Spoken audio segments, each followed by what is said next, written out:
Hello, this is Michele Knight. This is the astrological update for Virgo for the whole of February. And this is it. It's so full on.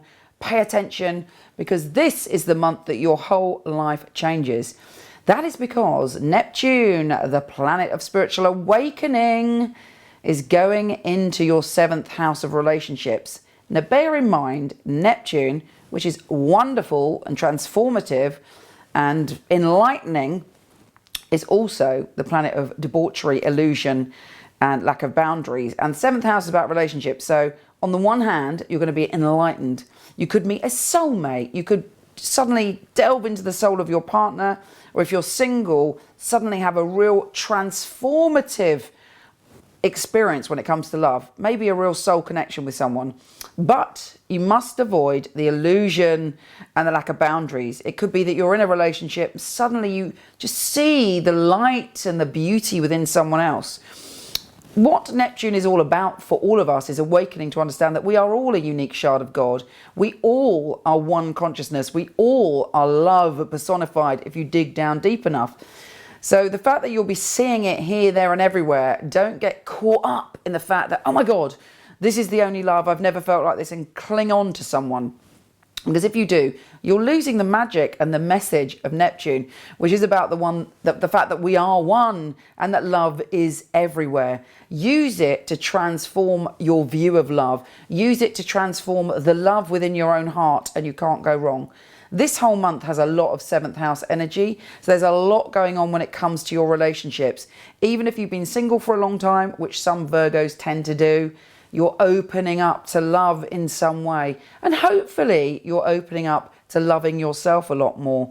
Now we've got Saturn turning retrograde in your 2nd house, which means you have to go back and have a look at an old pattern about money and security. Have you been self-destructive when it comes to financial security? Is there something that you can tweak? Is there something you can learn from a past pattern connected to money? We've also got Venus, the planet of love, going into your 8th house conjunct Uranus, which would indicate to me there's a little bit of naughtiness in the air. There's a bit of sensuality in the air, but also temptation or possibly some unexpected sexual attraction to someone, which, you know, would be pleasurable but possibly somewhat confusing.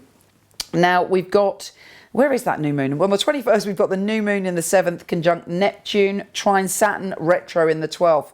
This is it. This is when it kicks off for you. Definitely, if not before the 21st, around the 21st, you're like, something shifted. I'm seeing the world differently when it comes to love. You might have a profound experience. You might even have a dream. You may even feel something that you've never felt before when it comes to relationships. And it literally opens you up to what love really is.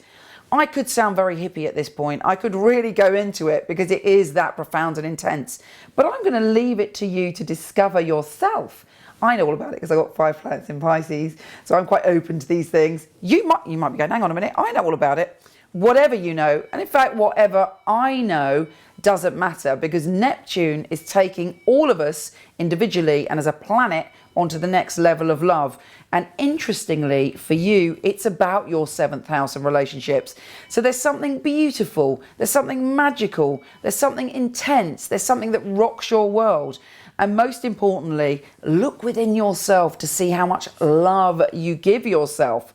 What else is going on? Mercury is going into the 7th house. It's all about the 7th house, baby. And that is opposite Mars retro in Virgo.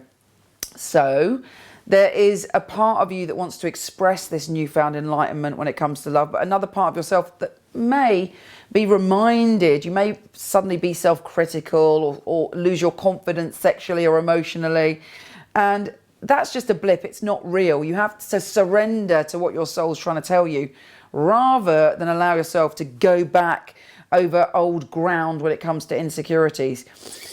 We've got the sun going into your 7th house, sextiling Jupiter in the 9th. So traveling is really good this month, and you feeling excited. Naturally, the sun in the 7th means that you're starting to feel lovable. You're starting to see yourself as lovable, and Jupiter is going to encourage you to have an adventure, to venture out there, to either travel or to have some unexpected good fortune connected to another culture, another place, or somebody who's very different to you.